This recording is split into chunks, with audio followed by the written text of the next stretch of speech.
साथियों, यहां से महू ज्यादा दूर नहीं है। महू में ही बाबा साहब आम्बेडकर का जन्म हुआ था। ये भूमि मेरे जैसे कितने ही लोगों के लिए किसी तीर्थ स्थली से कम नहीं है।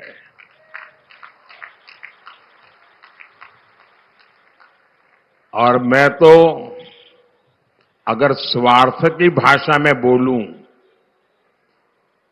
मुझे बोलना नहीं चाहिए, लेकिन अगर स्वार्थ की भाषा में बोलूं तो मैं कहूंगा बाबा साहब का संविधान न होता तो मोदी इस जगह पे नहीं होता।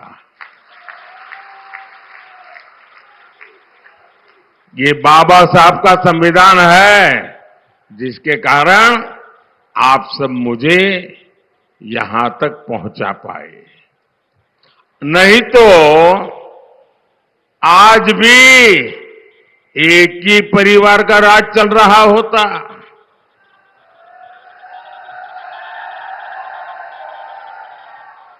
नामदार ही नामदार होते, कामदार का तो हिसाब ही नहीं होता। लेकिन ये बाबा साहब के संविधान की ताकत है कि नामदार को हटा के देश ने कामदार को बिठा दिया।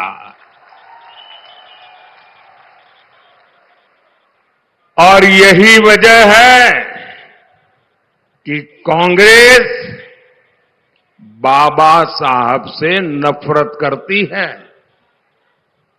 इसी नफरत में अब कांग्रेस ने एक और चाल चली है। कांग्रेस चाहती है कि संविधान बनाने का श्रेय बाबा साहब को ना मिले। इसलिए अब कांग्रेस ने कहना शुरू कर दिया है कि बाबा साहब का योगदान तो बहुत कम था। ये संविधान बनाने में सबसे ज्यादा भूमिका, सबसे बड़ी भूमिका ये उनके चाचा देश के पंडित नेहरू जी की थी। क्या ये बात आपके गले उतरती है क्या? मुझे बताइए, हिंदुस्तान का बच्चा बच्चा भी आज जानता है न कि भारत के संविधान बनाने में सबसे बड़ा योगदान बाबा साहब आम्बेडकर का था कि नहीं था? था कि नहीं था? लेकिन इन परिवारवादियों ने पहले देश का इतिहास तोड़ा मरोड़ा,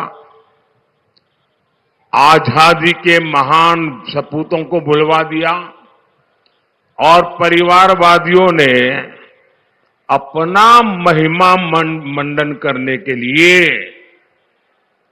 अपने ही गीत गाने के लिए, अपने ही वाहवाही करने के लिए झूठा इतिहास लिखा। और अब ये संविधान को लेकर भी झूठ गढ़ने लगे हैं और उसको भी कब्जा करने के मिजाज में है। सच तो ये है कि कांग्रेस का ये परिवार बाबा साहब आम्बेडकर को घोर नफरत करता है। कांग्रेस ने आम्बेडकर जी की राजनीति को खत्म करने की हर साजिश रची। मैं इसे भाजपा का और भाजपा सरकार का सौभाग्य मानता हूं कि भाजपा के समर्थन वाली केंद्र सरकार ने कुछ वर्ष पहले बाबा साहब को भारत रत्न दिया था। ये जब गए ना, तब मौका आया।